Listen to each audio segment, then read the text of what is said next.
Buddy Musso could have two-stepped all the way to Texas. He was finally in love, after nearly 2 decades of yearning for companionship and romance. Musso, 59, met Sue Basso in the spring of 1997 at a church bazaar near his home in Cliffside Park, New Jersey. She was visiting from Houston. Their long-distance relationship moved along quickly. Musso mooned over the woman. He would blush like a teenager after every phone call, then tell friends all about the woman he called "my lady love." Within months, Musso was making plans to move to the Lone Star State to live with Basso. Musso's friends were happy for him, but there were concerns. He was mentally handicapped with a diminished intellectual capacity that some gauged as modest as that of an 8-year-old. On the other hand, why shouldn't he be allowed to fall in love? Musso had been married as a young man, but his wife had died of cancer in 1980, 2 years after giving birth to their son, Tony. Buddy Musso had been lonely ever since. He worked as a grocery bagger at ShopRite and lived at an assisted living home in Cliffside Park, across the Hudson River from Upper Manhattan. His fellow residents were protective of him. He dreamed of being a cowboy singer, and he could make anyone smile with his slightly off-key renditions of country western hits he learned from the radio. He was so affectionate, neighbor Gene Albanese told a New Jersey newspaper reporter. If you gave him a little bit of attention, he became very attached to you.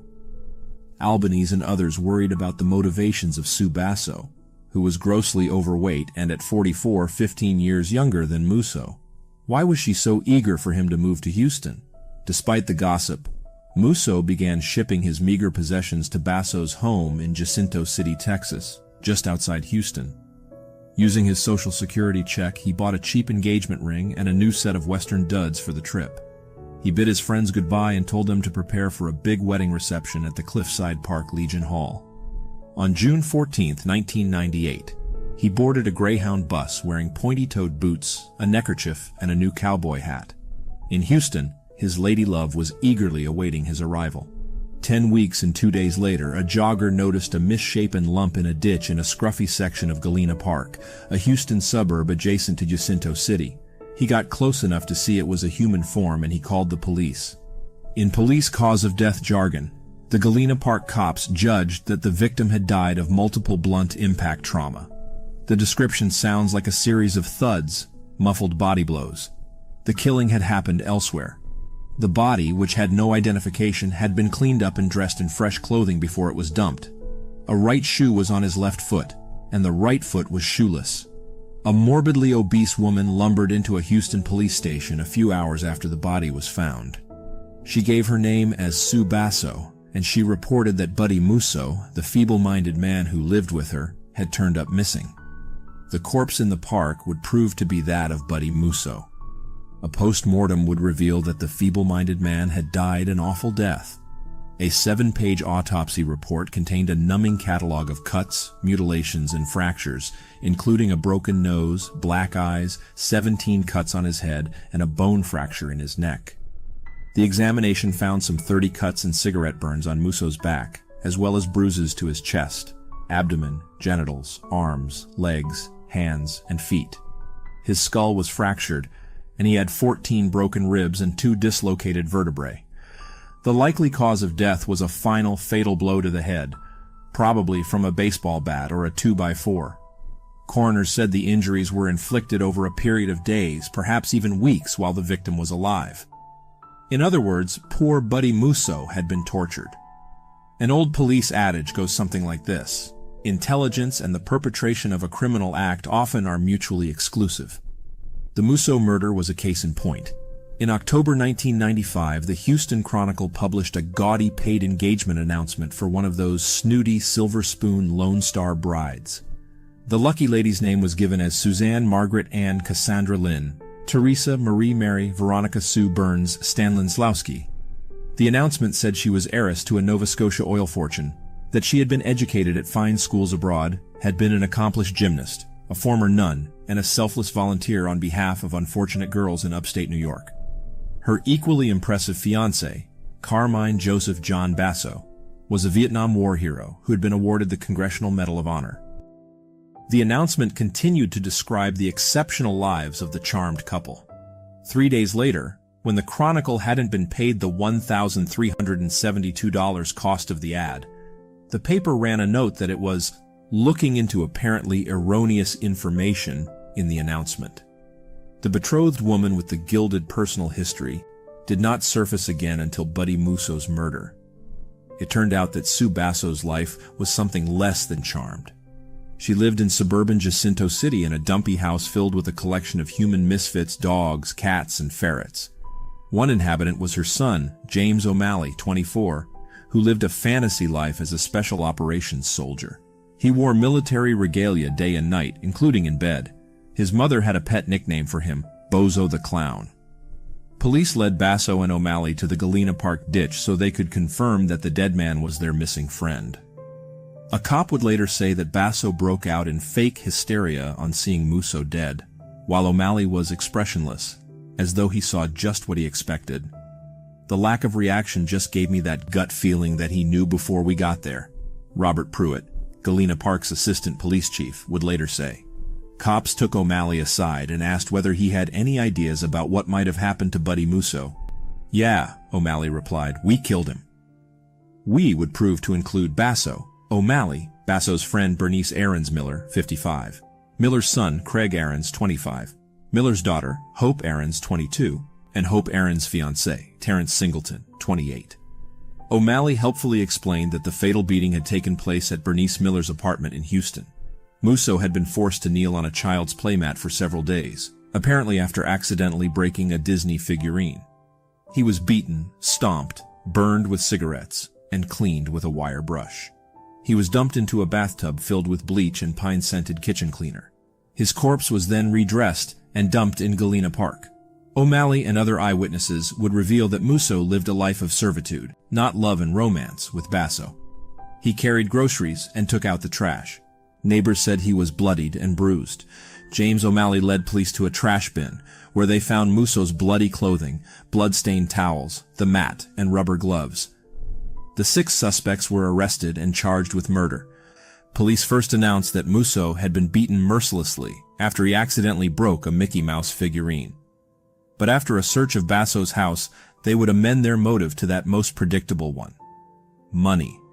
The Houston Chronicle summarized the case neatly in a headline: "Slaying possibly tied to insurance. The victim's policy paid off extra if he died from a violent crime." On September 9th, Assistant Chief Pruitt led a team of cops serving a search warrant at the Jacinto City house. A dog, a cat, and 2 ferrets had fouled the place. The tiny place was packed with stacks of plastic storage containers filled with old clothing, record albums and CDs, stereos, and television equipment. A mattress where both Musso and O'Malley were forced to sleep lay on the living room floor. A computer was set up in one bedroom. The cops found books on Irish history and surprisingly highbrow magazines, including The New Yorker and a periodical from the Colonial Williamsburg Foundation. The compact disc collection included classical works as well as Irish and pop music. The liquor cabinet was well stocked. Amid the clutter, police found a $15,000 life insurance policy, written by the Union Labor Life Insurance, on Buddy Musso. A violent death clause boosted the benefit to $60,000.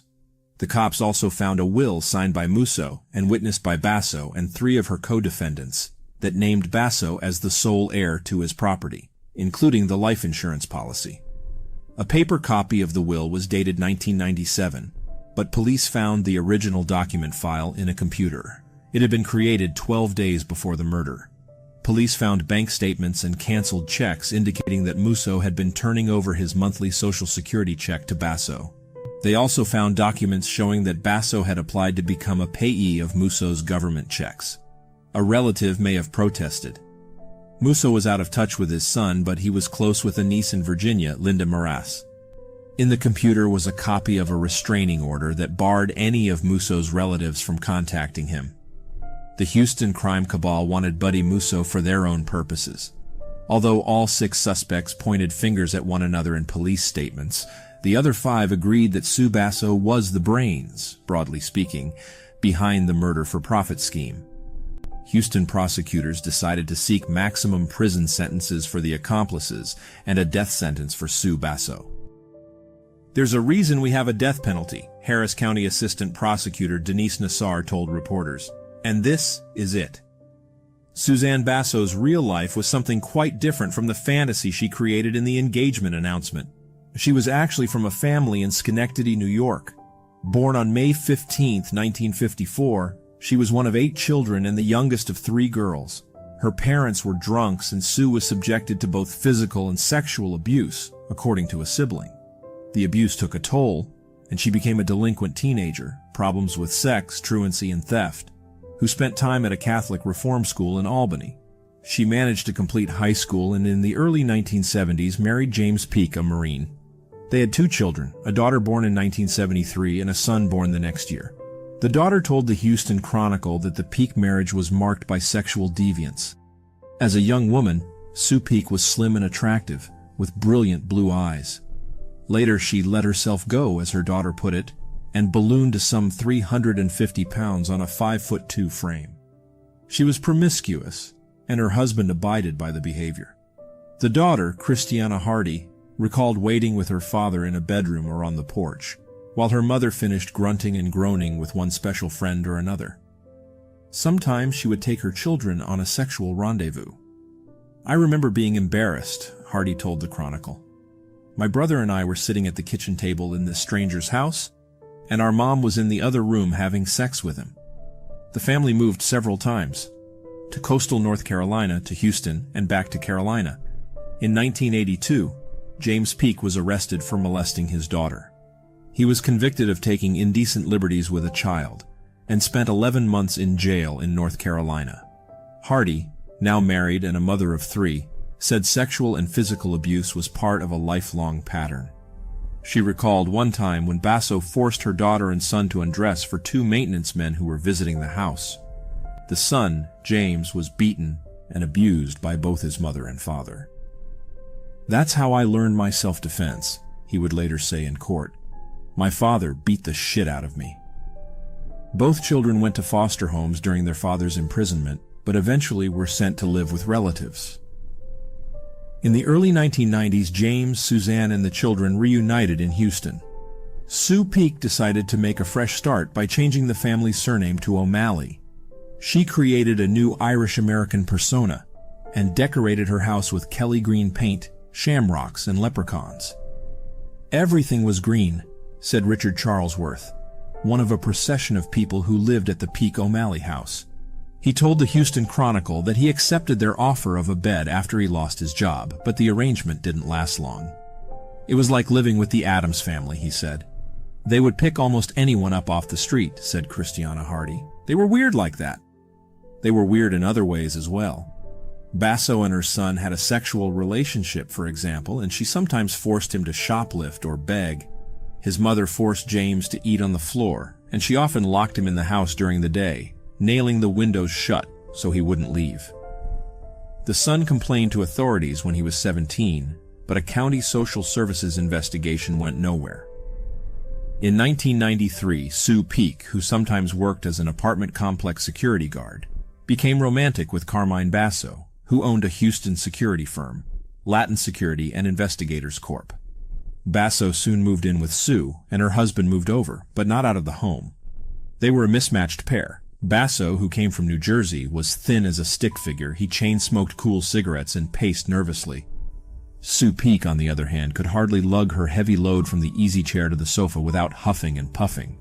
They fought frequently, but Basso eventually replaced James O'Malley altogether in Sue's bed. James lingered around the house for a few months before moving elsewhere in Houston. Basso's relationship with Sue led to the flounce and artifice engagement announcement in the Chronicle. They never bothered to marry. They couldn't because Sue had never divorced James.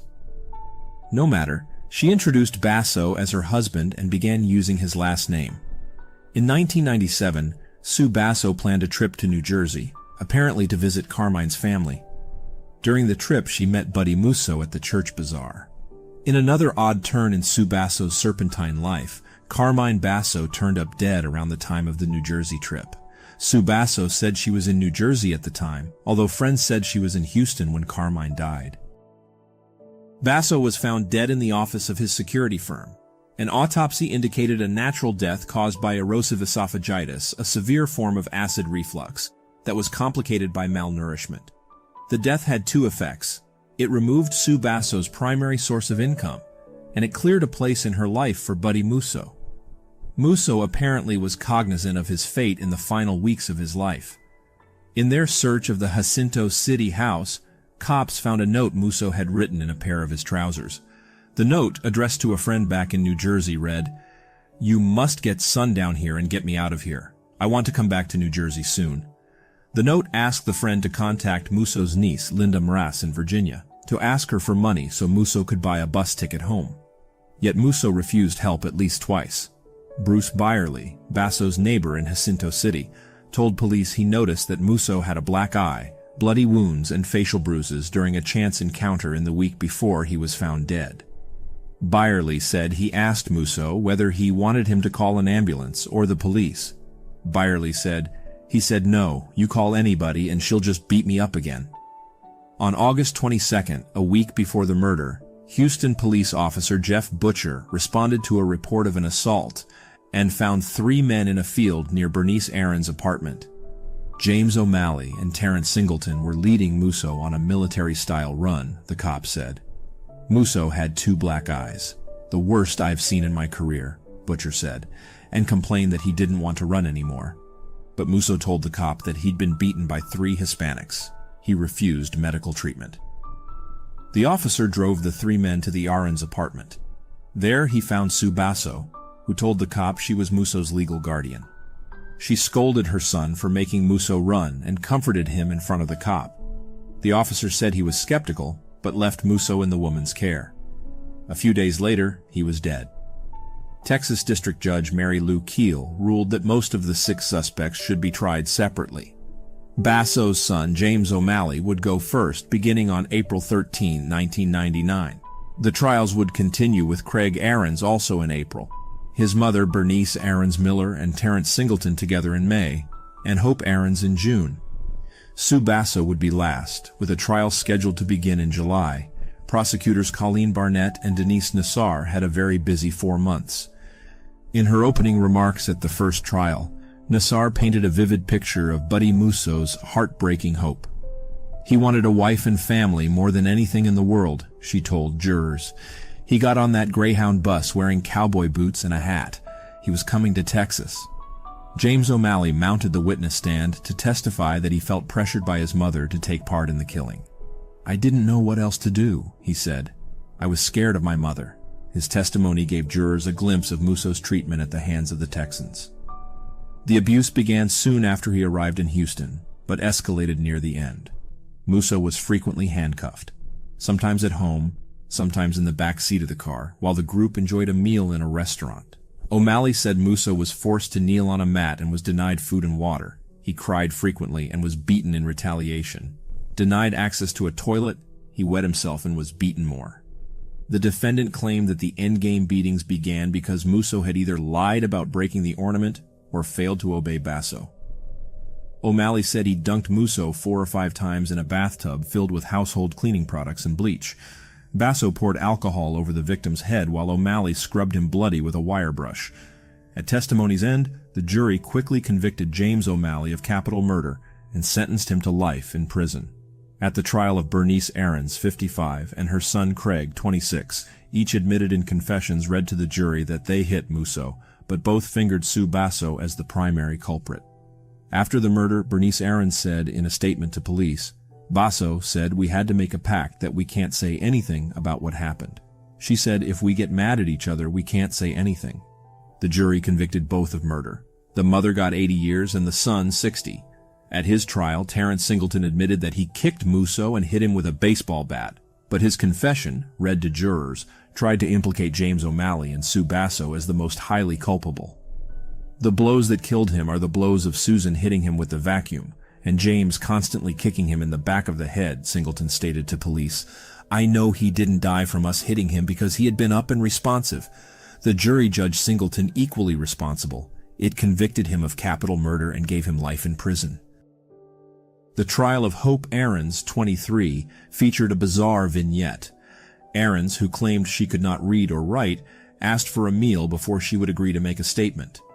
Jail officials gave her a TV dinner, which she eagerly devoured. After cops had written out the woman's statement, they asked Galena Park police dispatcher Tammy McCormick to read it back to Aarons to make sure she agreed with every word. Aarons wasn't interested in the statement. She wanted another free meal. Her statement made me nauseous and sick. She was calm, fine, like nothing was wrong, McCormick testified. I was so upset I wanted to vomit, but all she wanted was another TV dinner. Like that of Singleton, Hope Aarons' confession blamed Sue Basso and James O'Malley for inflicting the deadly injuries. But she did say, "Buddy broke one of my Mickey Mouses and said that he wanted me and my mom to die, and I hit Buddy with a wooden bird. But I did not hit him that hard. Buddy told me to stop, and I stopped after I hit him twice." Her murder trial ended in a hung jury. But that worked to the advantage of prosecutors, who dangled the possibility of a plea bargain in exchange for her testimony against Sue Basso, the final defendant. Suzanne Basso shrunk by more than half while awaiting trial. She weighed 350 pounds at the time of her arrest. 11 months later, she weighed 140. She insisted on using a wheelchair and claimed paralysis, mental problems, and chest and stomach pain. She also said she had regressed to her childhood and spoke in a squeaky little girl voice. A court-appointed shrink judged that she was faking, and Judge Keel agreed at a competency hearing that Basso was capable of facing trial. Each day she was wheeled into court. She appeared unkempt, and she sat morosely at the defense table, sometimes scowling and sometimes appearing not to pay attention, according to Houston Chronicle court reporter Steve Brewer. As in the other trials, the jurors heard the defendant's confession. Basso told police that she hit Musso with a belt, but tried to deflect blame on the 5 others. Hope Aarons said it happened differently. She took the witness stand to say that she saw Basso beat Musso with her fists, a belt, and a vacuum cleaner attachment. She said Basso jumped up and down on Musso as he collapsed on his punishment mat. Aarons said Basso encouraged O'Malley to kick the victim with his steel-toed combat boots. Musso was moaning when he went down. Then she hit him again on the back after she hit him on the groin, Aarons said.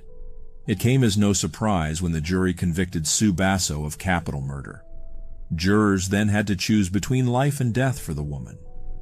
During the penalty phase, Basso's own daughter, Christiana Hardy, was the prosecution's marquee witness. The young woman recounted a miserable childhood. She said, "There was sexual abuse, mental abuse, emotional abuse, physical abuse, any kind of abuse she could inflict." Psychologist Floyd Jennings said of Basso, "She is a whining complainer to whom people would wish to say, 'Get away from me.'" Defense attorneys argued that Basso was not a future threat to society, but jurors were unmoved.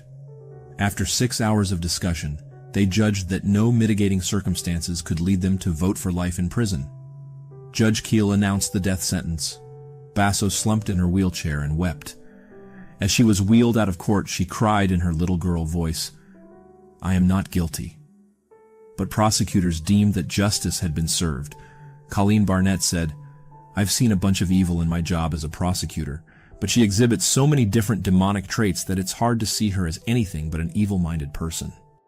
The final loose end in the case was tied up 6 weeks after Basso's conviction when Hope Aarons pleaded guilty to murder and was sentenced to 20 years in prison. She is the only one of the 6 Musso killers with a realistic chance of parole. Sue Basso, prisoner number 999329, resided on death row with 8 other condemned women at the Mountain View Unit Prison in Gatesville, 45 minutes west of Waco. 7 of the 8 women had longer death row tenures than Basso, and her execution was not expected anytime soon. The average stay on death row in Texas, including both men and women, is 10.5 years. So Basso should have been executed around 2010. Her daughter was counting the days. After the death penalty was announced, she hugged prosecutors and cried tears of joy. "We got a victory," Christiana Hardy told reporters. "This is wonderful. Justice has finally been served. She's off the streets. She can't hurt anybody. Let the inmates kill her. I don't care." She continued, "She was never a mother. She doesn't have any mothering instincts. She threw us away and left us out there to fend for ourselves. Now let her do a little fending for herself."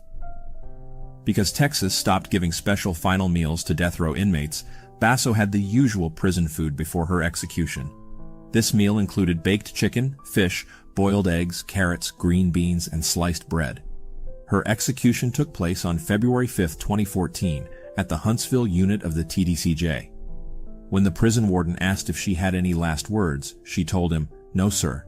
She was declared dead at 6:26 p.m. CST, just 11 minutes after receiving a lethal dose of the drug, pentobarbital.